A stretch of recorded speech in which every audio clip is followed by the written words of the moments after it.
అరుణోదయ సాంస్కృతిక సమాఖ్యకు విప్లవ రచయితల సంఘం తరఫున సాంస్కృతిక ఉద్యమాభివందనాలు తెలియజేస్తున్నాను. 50 వసంతాలు పూర్తయ్యాయి అన్నప్పుడు వసంతాలతో పాటు శిశిరాలు కూడా ఉంటాయి, కష్టాలు కూడా ఉంటాయి.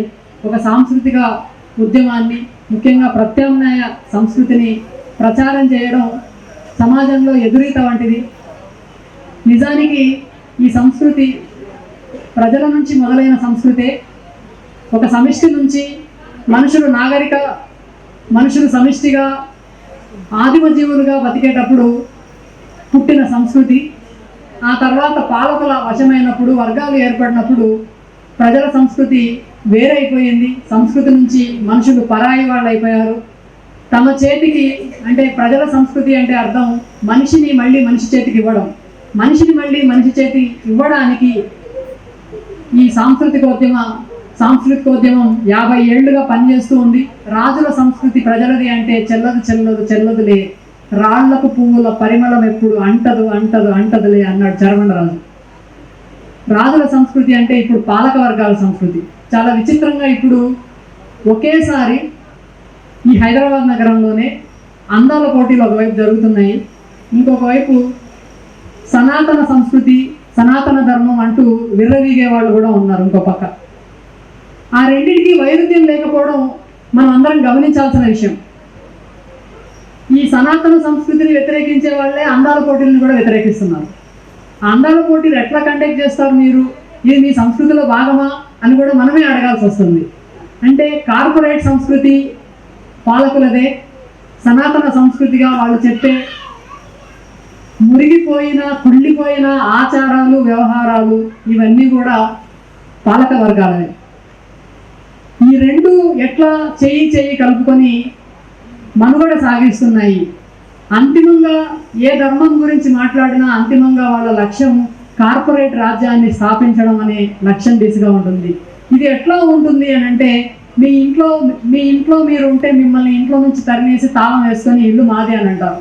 అరుణోదయ సాంస్కృతిక సమాఖ్య వాళ్ళ కార్యాలయానికి అట్లా తాళం వేసేశారు. వాళ్ళ ఆఫీస్లోకి వీళ్ళు జొరబడి మీరు ఇక్కడ ఉండడానికి వీలు లేదు అని. ఈరోజు ఆదివాసీ ప్రాంతాల్లోకి వెళ్ళిపోయి మీరు ఇక్కడ ఉండడానికి వీలు లేదు, ఈ అడవులు ఈ భూములన్నీ కార్పొరేట్లకు అప్పగించాల్సిందే అని ఒక అంతర్యుద్ధం మొదలుపెట్టారు.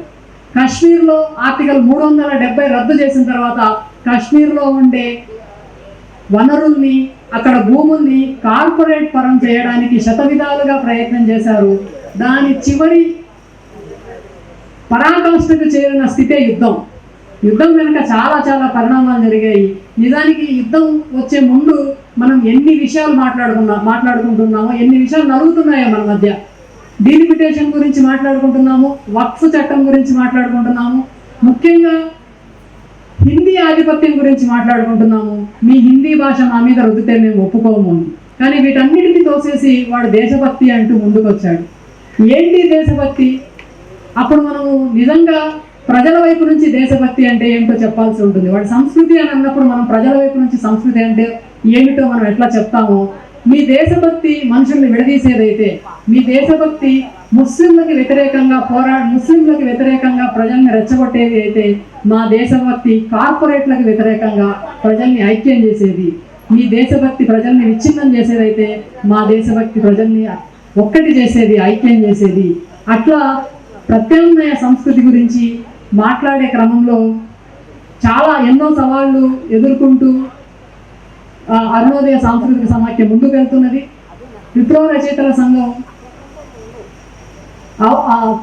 ప్రతి సందర్భంలోనూ ప్రజా సంస్కృతి నిర్మాణంలో కలిసి పనిచేస్తూ వస్తుంది.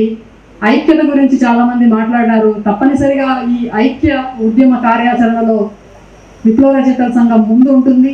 మనం అందరం కలిసి ఈ ఉద్యమాన్ని ముందుకు తీసుకెళ్తాం. సమయం తక్కువగా ఉంది కాబట్టి నేను ఇంతటితో ముగిస్తున్నాను. ప్రజా సంఘాల, ప్రజా సాంస్కృతిక కార్యకర్తల ఐక్యత వర్ధిల్లాలి అని చెప్తూ సెలవు తీసుకున్నాను.